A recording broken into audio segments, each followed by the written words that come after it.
Washington University and St. Louis Children's Hospital truly have a long-standing history of contributions to the field of diabetes.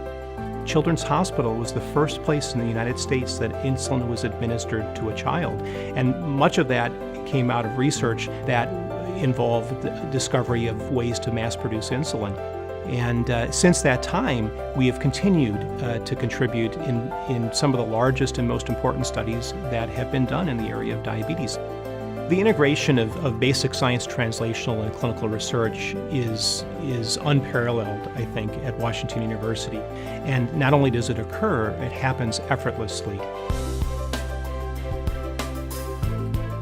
We have a program that is meant to take laboratory findings into the clinical setting and do it in a very scientific and appropriate way, the so-called bench to bedside. Our current project in Wolfram's, I think, is a perfect example.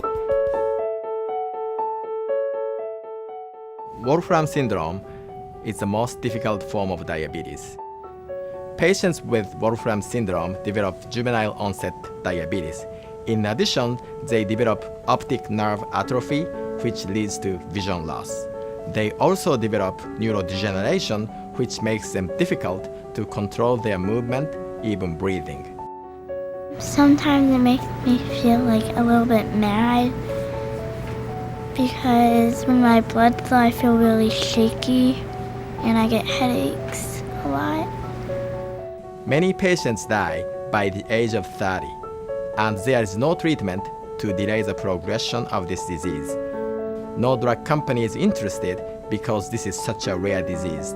To overcome this challenge and fulfill unmet medical need, we have established Wolfram syndrome program. Raquel was first diagnosed in 2010 with Wolfram syndrome, and that's when Raquel started in on these yearly Wolfram patient clinics. And what they do is they just get a baseline of information, which is so vital in order to try to find a drug therapy to get out for these kids. The infrastructure, Washington University Medical Center, including St. Louis Children's Hospital, is a very strong structure to do clinical research. So we can recruit patients, and we can collect biological samples, and we can analyze DNA information. So this is very important for us to develop novel treatments for Wolfram syndrome.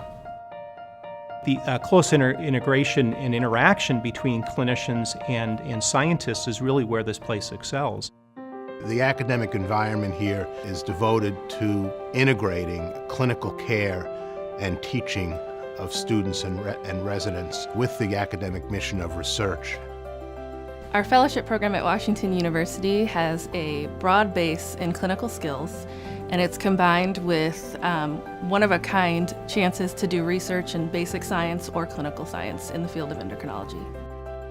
I currently work with Dr. Ureno. The best part of the fellowship program at Washington University for me has been the rich research environment that Washington University provides, along with the supportiveness of the Pediatrics department in fostering a career in early research for young investigators like myself.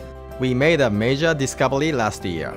So we discovered a drug target for Wolfram syndrome, and we could find one drug that may be able to delay the progression of the disease. To be able to have that discovery and then be able to see the patient who benefits from that doesn't happen every day, but when it does happen, it is so rewarding. And being able to watch the next generation of trainees and seeing them benefit from that environment and be able to think about new ideas and have the tools available for them here at Washington University. So it's all right there in front of them. I don't see a medical school that does a better job at collaboration between multiple departments and multiple investigators. Every parent wants to have the best medical care possible. You don't really understand that until something goes wrong with your child. We can provide hope to our patients. Patients can see hope, and their families can see hope, and their physicians can see hope. When you walk in through these doors, you know you're going to be taken care of, and they're top-notch doctors, there's top-notch scientists all working for the betterment of your child to help these kids, live a long, healthy, happy life. At the end of the day, it's that hug from the patient, it's that smile that I see in my daily interactions with those patients that drive me to continue my research. And I think that same theme applies to all of the researchers that are here.